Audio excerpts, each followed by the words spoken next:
So the idea was mine, and I contacted Charles through the Stuckists website, trying to see if we could do some type of a group show including all of the Stuckists. And the University of Kent is an international university, so the international Stuckist group really appealed to me to showcase.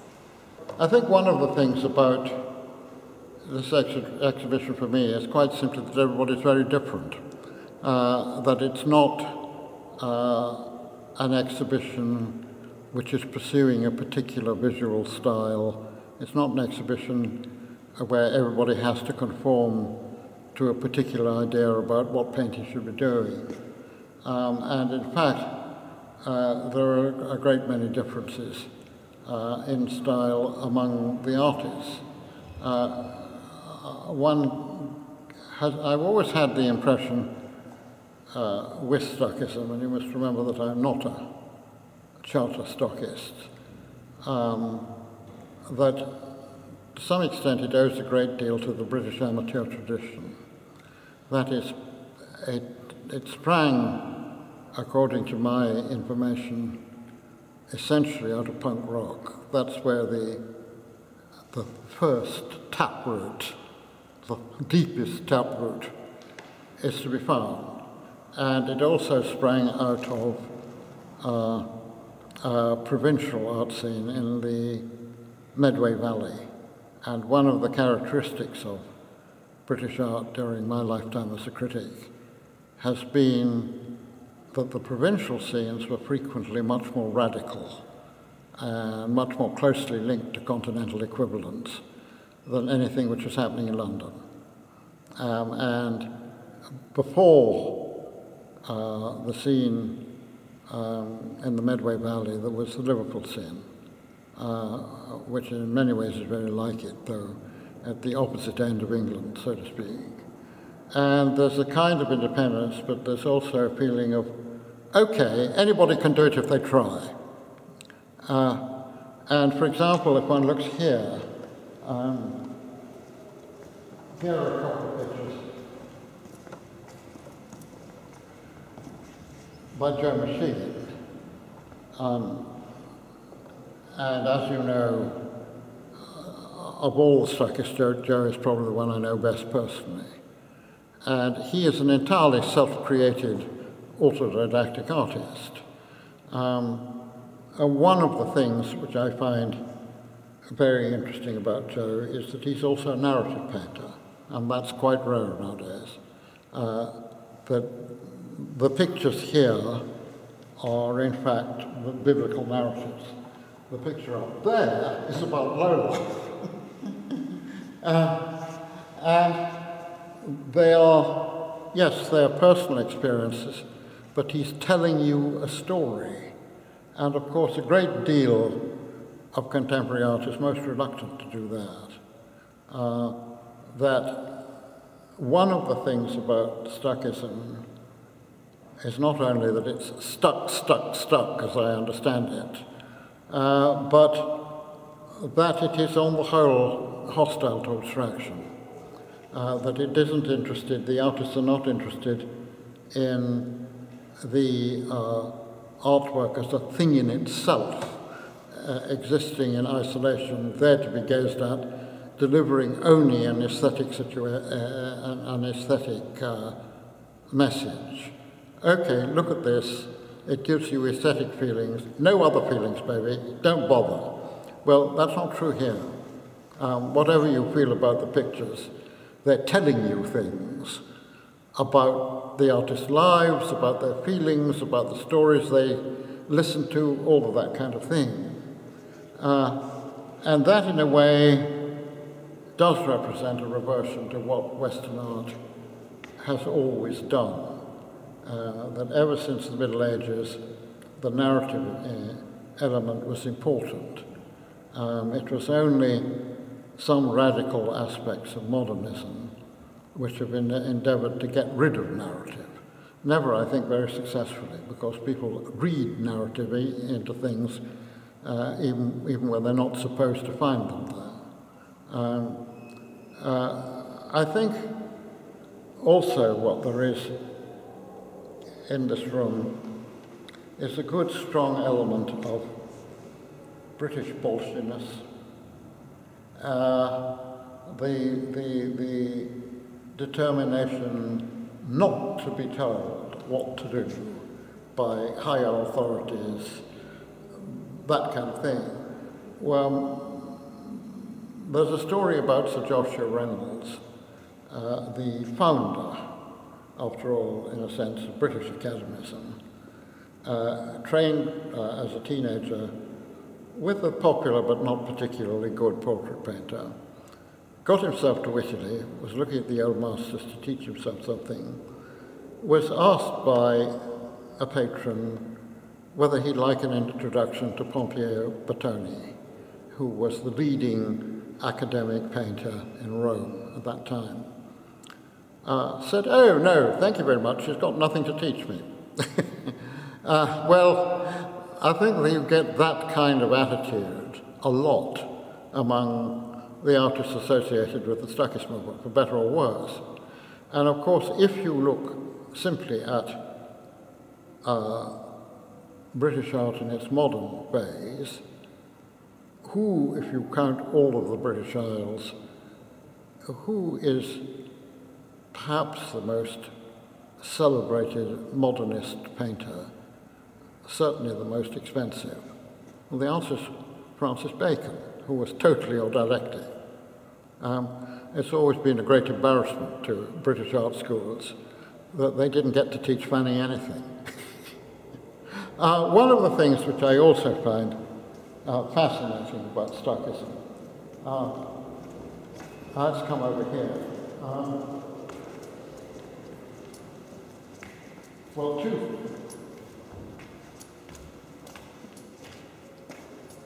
there are two things which I should say I find particularly fascinating. One is the sheer unexpectedness of some of the art that the Stuckist movement has thrown up. What about this? Here's a picture by Peter Murphy in the style of early Florentine painting, representing a rock star who shot himself. Or at any rate committed suicide. He's clutching a guitar and a gun, and painted as an early Renaissance angel. And in exquisite, extremely sophisticated Renaissance technique, which I have no doubt that he taught himself to use rather than being taught by somebody else. Well, that's one thing that's fascinating, that it shows, it simply throws up artists who belong to a movement, but they belong to the movement because paradoxically they're non-joiners. They don't want anybody to tell them what to do. The other thing which is, I wanted to say, which is extremely interesting about Stuckism is it's achieved a quite surprising international reach. Here you have a picture by an Czech artist called Jaroslav Valeka, and the reason he became a Stuckist is, first of all, Stuckism's outreach through the web, but secondly, because when communism fell in what was then Czechoslovakia, a new kind of artistic tyranny came in to replace the old communist bureaucracy, and that is the intellectuals surrounding Havel, the new, who overthrew the old communist republic. They were all enthusiasts for things like structuralist philosophy, all of this kind of thing, and they were in love with conceptual art. Well, they weren't willing to let multiple voices speak, or if they allowed it, they were very reluctant about the whole thing.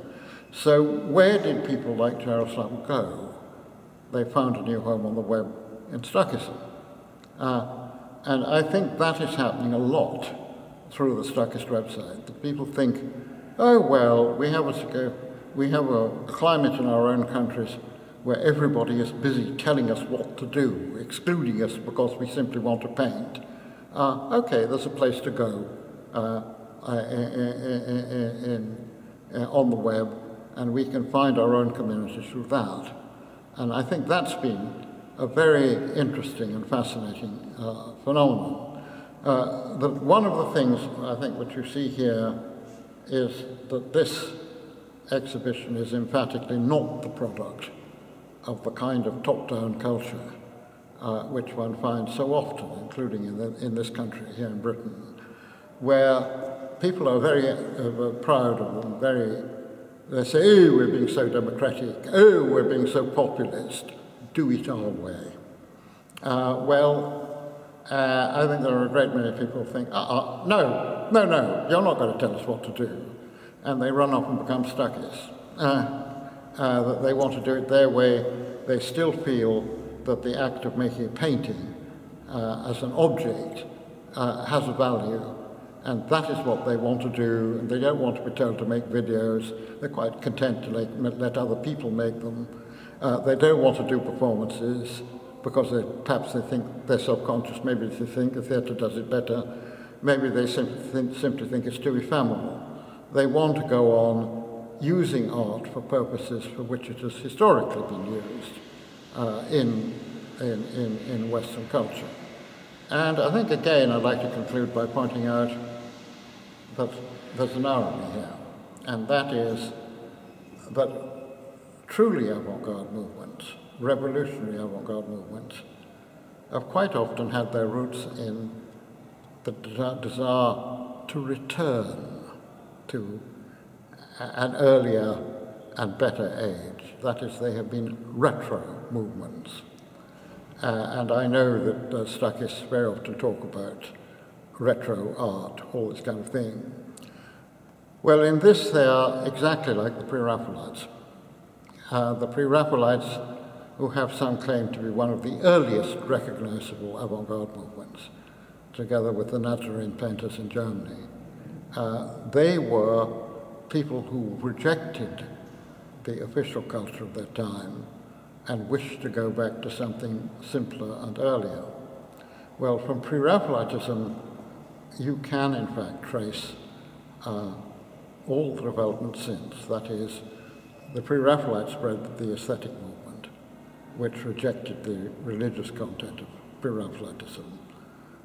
Then the aesthetic movement bred continental symbolism. Burne-Jones had an enormous influence over continental symbolists. He's the bridge. Then, from that, symbolism is actually the actual parent of most of the first wave of modern movements, Cubism,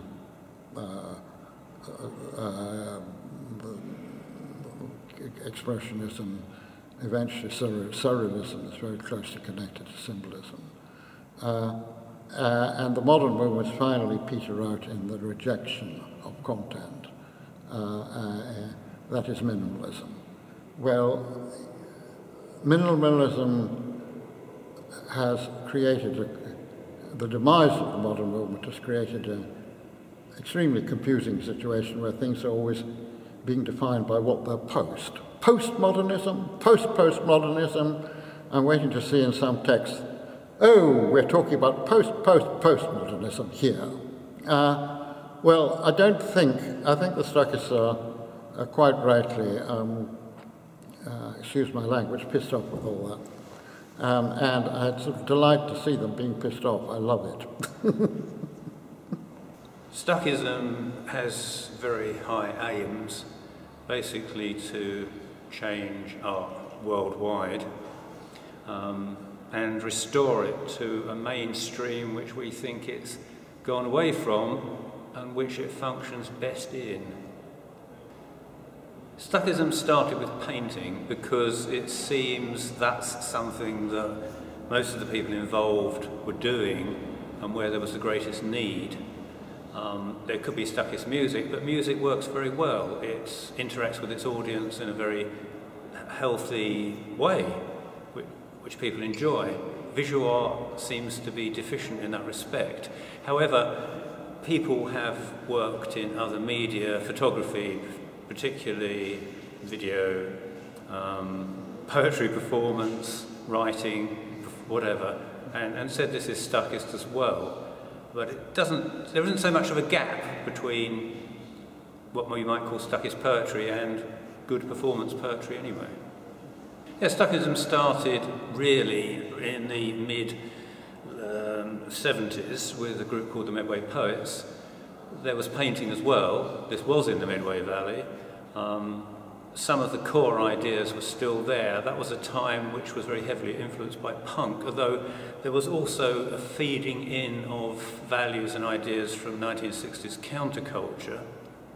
I say particularly with myself and Bill Lewis, we were influenced by, for example, the Mersey poets at that time. So 20 years on from the Medway Poets, there was a maturing, and the Stuckists were born. Oh, I was involved by Robert Janas, because he told me about Stuckism, which raised in England, about, let's say, he called it a strange movement, strange art movement. And I said, why? Well, that might be something interesting, because, you know, current art is so weak. And I thought it might be, because he also explained me that Stuckism is about painting, about real painting, and for me it was the signal that it might be the right thing I can do, or I can see, or I can think. That's why. What I got from Stuckism, from the first moment, also in these moments, I think Stuckism has, for me, it was like Stuckism hasn't border. I felt like I can be as I want to be. Colored, lots of interesting ideas, also different style. That was very interesting and important for me, being as a myself, or feeling myself. One of the things which I notice about your work is that it has a fin de siècle element, and it reminds me a bit, for example, of the celebrated Czech artist, Mucha. Uh-huh. Could you say something about that? Well, yeah, I'm not sure how that started really. I mean, I do like Mucha's work, but he's not, I would never say he's one of the artists that I really kind of admire in a deep way.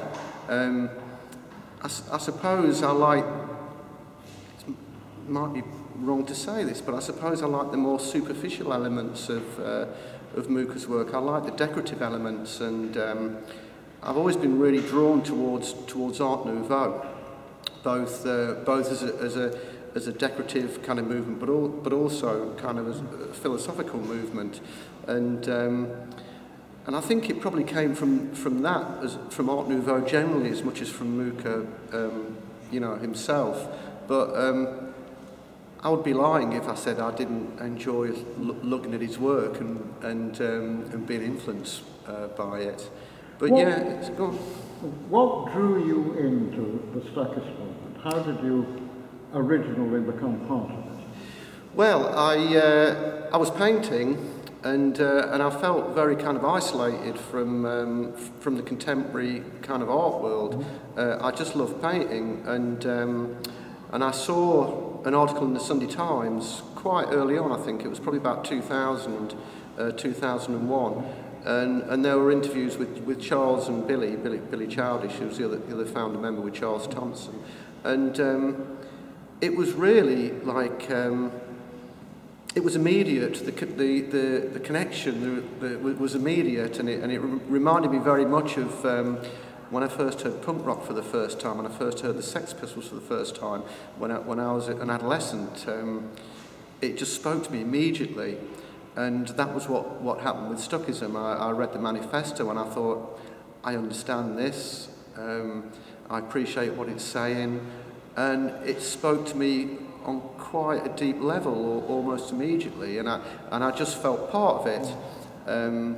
So I wrote to Charles and Billy, and I said, I think I'm a Stuckist, what do I do? And eventually they got back to us, and eventually I did get involved. But yeah, it was very immediate. As soon as I first saw the work and I read the manifesto, I identified with it.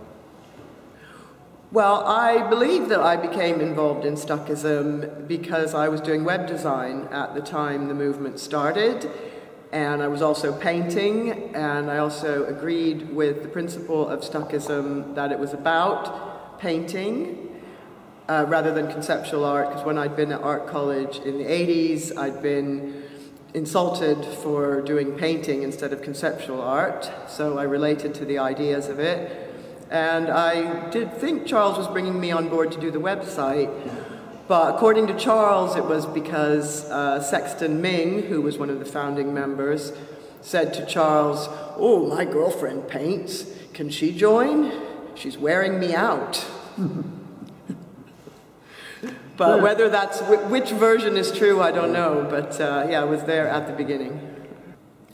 At the time Stuckism began, I was working in web design, so I was involved in digital media at that time. I'm less involved with it now because of the rapid rate of technology advancing, and I'm doing more painting now than computer work. But at the time that Stuckism formed, that was my day job.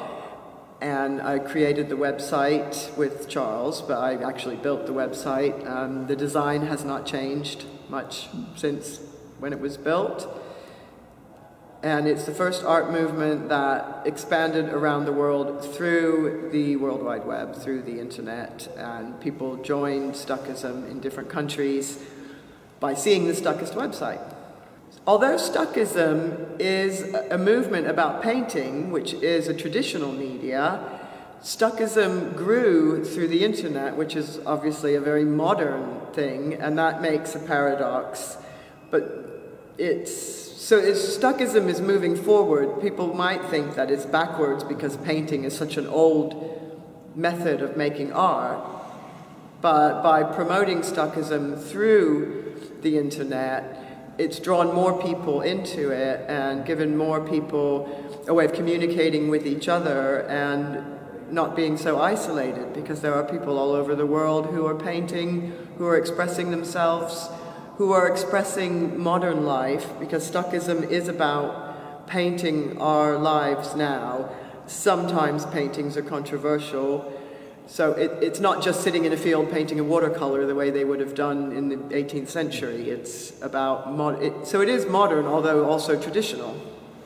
I think that there were a few different groups. I think there was Billy Shoulish's group Hangman that was running for a while. There was, of course, the forerunner to that, and the forerunner to Stuckism, I think, in many ways, was the Medway Poets. This is the group that most people that I was associated with were members of. But that was kind of before my time. That was in the late 70s, early 80s. That was sort of the heyday of the Medway Poets, and the Medway scene music really was sort of like late 70s, early 80s, all throughout that period. So there was a very well established art scene. How I started, I mean, I was born in Chatham, I was well aware of the area, but spent most of my life on the Isle of Sheppey, which is an island off of the estuary.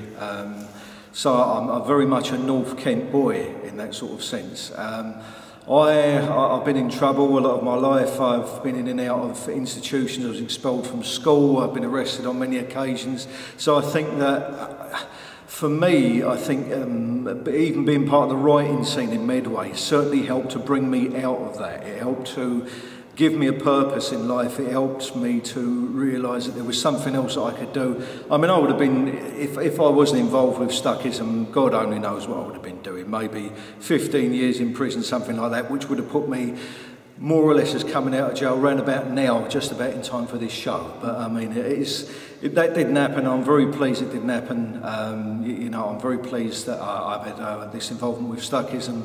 It's been absolutely fantastic for me, and it's really shown me that basically that you do not have to have an art education. You don't have to paint a certain way. You don't have to look a certain way.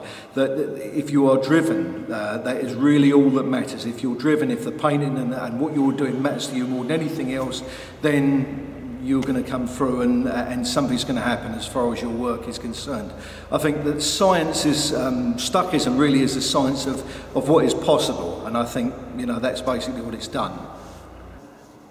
I think of Stuckism as very far from retro, actually, because all these sort of obviously way out stuff has been done now, and the most advanced thing you can do, most forward-looking thing you can do now is actually to paint. And I've decided it's possible to be very creative and innovative within the style of painting. It's an interesting concept that you can have something extremely original and yet on first glance it doesn't look that different from Raphael or Cézanne. I think just as at the present time there's a change, looks as though there's a change in British politics about to happen. I think Stuckism will bring about a change in the way art is done and organised and so on. I think perhaps Charles has talked to me about Stuckism becoming the mainstream, and there's the title of this exhibition to think of there. But I hope that Stuckism, this is a personal view, doesn't become the new establishment. Because I've always enjoyed and thought well of Stuckism's rebelling against the establishment. Once you become the establishment, the danger is that you'll start to decline.